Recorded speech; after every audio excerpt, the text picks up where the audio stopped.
voir le texte en CSS. Alors il y a pas mal de choses à savoir sur le texte. La première chose, ce sont les polices d'écriture. Alors il y a beaucoup de polices qui existent. Il y a des polices qu'on appelle sérif et d'autres sans sérif. La petite différence, c'est qu'il va y avoir en fait des parties en plus sur du sérif qu'il n'y a pas sur du sans sérif. Si je vous montre par exemple une image, hop, voilà un peu à quoi ça ressemble. Ça c'est du sans sérif où on a la lettre classique et avec le sérif on ajoute les petites portions qui sont en rouge. Donc c'est pour ça que vous allez trouver pas mal de polices qu'on appelle sérif ou sans sérif, qui c'est la différence entre les deux. Et ces polices, il faut être capable de les utiliser sur un navigateur. Alors il y a un certain nombre de polices qu'on appelle safe qui sont en fait déjà présentes sur le navigateur et qu'on peut utiliser. Il y a par exemple le Arial, le Verdana, le Helvetica, Taoma, etc. Il y a une liste d'un certain nombre de polices qu'on peut trouver très facilement et qu'on peut utiliser sur n'importe quel navigateur. Pour utiliser une police, on va utiliser le font family.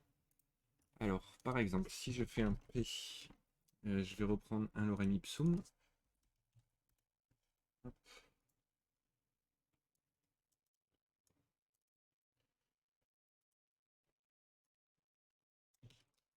Là,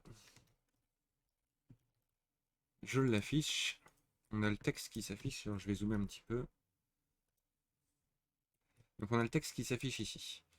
Maintenant, si je veux changer la police, je peux donc aller en CSS et faire un P font-family pour définir une autre police. Alors, par exemple, je vais utiliser du Arial. Je crois que c'est la police par défaut. Non. Donc là, on a le texte qui s'affiche avec une autre police d'écriture. Je pourrais très bien utiliser aussi par exemple du Verdana. Et on a une autre police d'écriture, etc. Alors, ces polices, on peut en utiliser autant qu'on veut. Le truc aussi, c'est qu'on peut définir des polices de fallback. C'est-à-dire qu'ici, par exemple, je peux définir Verdana, Arial, Helvetica. Ça va faire que par défaut, il va essayer de m'afficher cette police-là. Si jamais elle n'est pas connue ou qu'elle n'est pas chargée dans le navigateur, il va passer à la deuxième. De la même façon, si elle n'est pas connue ou pas chargée, il va passer à la troisième, etc. jusqu'à ce qu'il en trouve une qu'il connaisse. Et s'il n'y en a aucune qu'il connaît, il va reprendre la police par défaut du navigateur. Donc ça peut être bien pour avoir un fallback dans le cas où un utilisateur utilise un navigateur qui ne connaît pas la police. Le truc aussi, c'est qu'on peut charger des polices. Alors pour charger une police, il faut utiliser le font face. Alors, que je retrouve un petit peu. Normalement, c'est @fontface. Et ça permet du coup de charger un fichier. Alors, il faut savoir que les fichiers, il y en a beaucoup qui existent. Beaucoup de formats surtout, et tous les formats ne sont pas reconnus par tous les navigateurs. Alors, quand on va définir une nouvelle police, on va faire fontface et à l'intérieur, on va faire font-family et on lui donne un nom, le nom qu'on veut, name, voilà. Et derrière, on fait src 2 points et là, on va préciser les fichiers à charger. Alors là, tout de suite, je n'en ai pas. Je vais voir si je peux en trouver un sur Internet. On peut en trouver en général.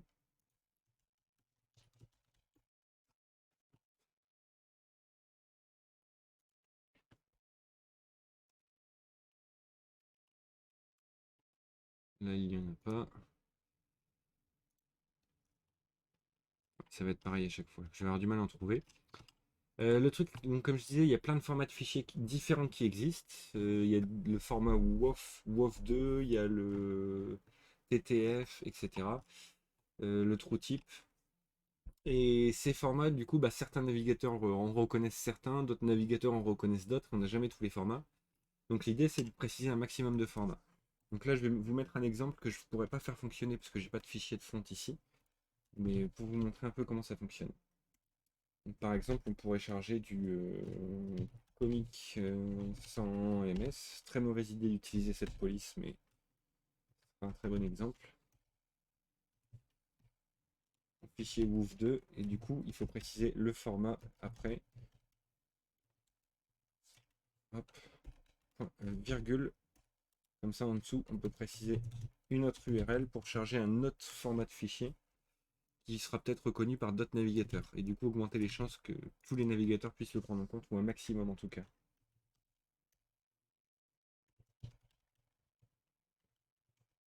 Etc. Et du coup, après, quand on a chargé une police avec font face, on peut l'utiliser après dans le CSS en mettant par exemple font family, deux points, et le name qu'on a précisé ici. Et du coup, c'est cette police-là qui va être utilisée. Alors ensuite, il y a un autre moyen de charger des polices. Il y a des sites qui permettent d'en charger. Il y a par exemple Google Font. Alors il est plutôt bien fait, il y a toujours un petit souci avec Google, c'est le RGPD qui n'est pas toujours très bien respecté. Ils peuvent récupérer certaines de vos données ou celles de vos utilisateurs si jamais vous chargez la police sur votre site.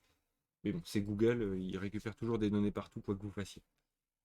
Et du coup, avec Google Font, si on va sur le site, on trouve un ensemble de polices d'écriture. Il y en a des centaines et des centaines. Si par exemple on veut celle-là, le Rampart One, qui est pas génial, mais bon, pareil pour l'exemple, on peut faire Select Style, et là à ce moment-là, il l'ajoute ici, et on peut le charger soit avec du HTML, avec le link, ou un @import en CSS. Hop, je vais utiliser ça. Et du coup, la police s'appelle Rampart. Et là, elle n'est pas appliquée. Alors, je l'ai jamais utilisé en CSS, à vrai dire. C'est Rampart One.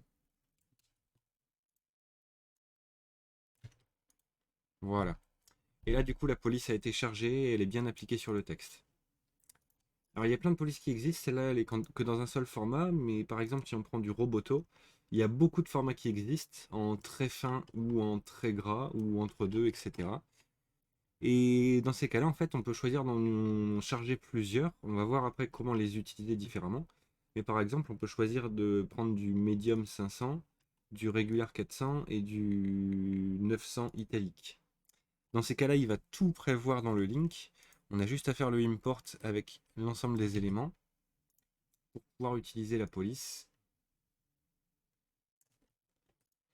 Hop. Et là, normalement, si j'utilise Roboto,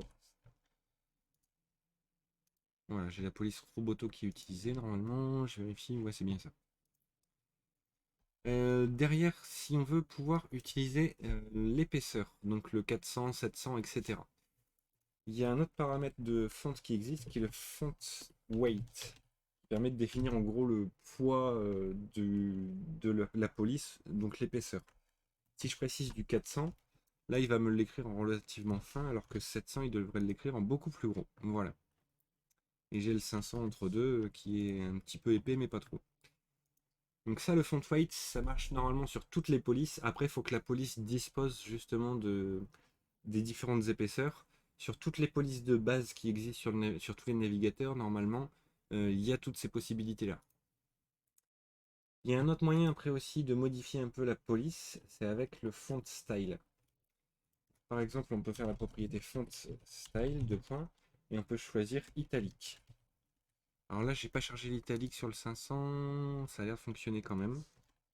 Et sur le 700, ah, si j'enlève le weight, il en veut pas, parce que la seule que j'ai chargée en italique, c'est la 900. Donc c'est celle qui est utilisée. Si j'enlève le font family, il va me remettre la police d'origine. Là, j'ai mon texte qui est en italique.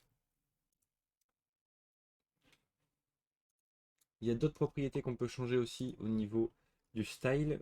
Enfin, on peut préciser du normal, ça va faire le texte normal. Il y a aussi le oblique qui existe, qui ressemble fort à l'italique, mais il y a une petite nuance qui peut être assez subtile sur certains types de caractères. Et vous verrez ça plus en détail si vous l'utilisez. Et enfin, on a le font variant qui lui permet de faire des variantes au niveau du texte. On peut par exemple utiliser le font variant small caps. Et du coup, tous les caractères vont être en majuscules, mais en petites majuscules, normalement. Voilà. Donc tous les caractères sont en majuscules. mais on utilise bien des plus petites majuscules. On s'en rend compte sur le lorem par exemple, qui a un L vrai majuscule, et le reste est en minuscule, mais avec des caractères majuscules. Il y a une dernière chose, et on aura fait le tour, pour les polices, c'est le font size, qui permet de modifier la taille de la police. Alors j'avais déjà utilisé un petit peu avant, mais on lui précise simplement une taille, alors en pixels ou autre chose, et du coup ça va permettre de définir la taille du texte. Là en 24 pixels. Alors par défaut, les navigateurs affichent le texte en 16 pixels, donc si je mets 16 ou si je retire le 16, c'est exactement pareil. Et après on peut tout changer. Et il y avait le EM dont je vous avais parlé au début sur les tailles d'éléments. Et je voudrais vous montrer un petit peu plus en détail ce point-là, justement. Alors, je vais faire un texte 1.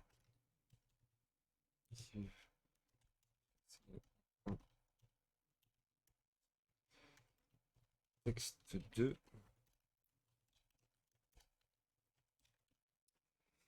Et je vais mettre un classe égale parent. Hop, si je reviens dans mon CSS, je vais faire un point parent.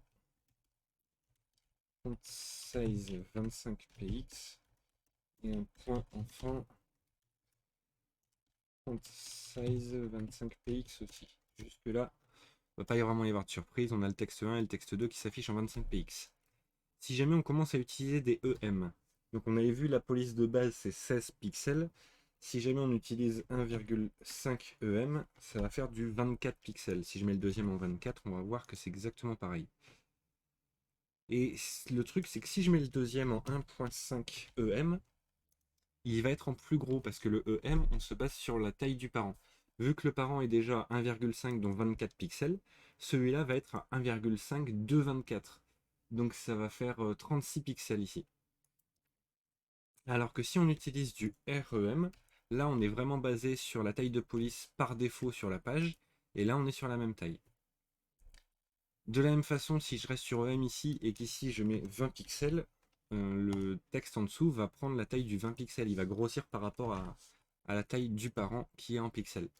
Donc c'est quelque chose de proportionnel par rapport au parent, le EM, et le REM c'est bien quelque chose de proportionnel par rapport à la propriété qui est sur le body.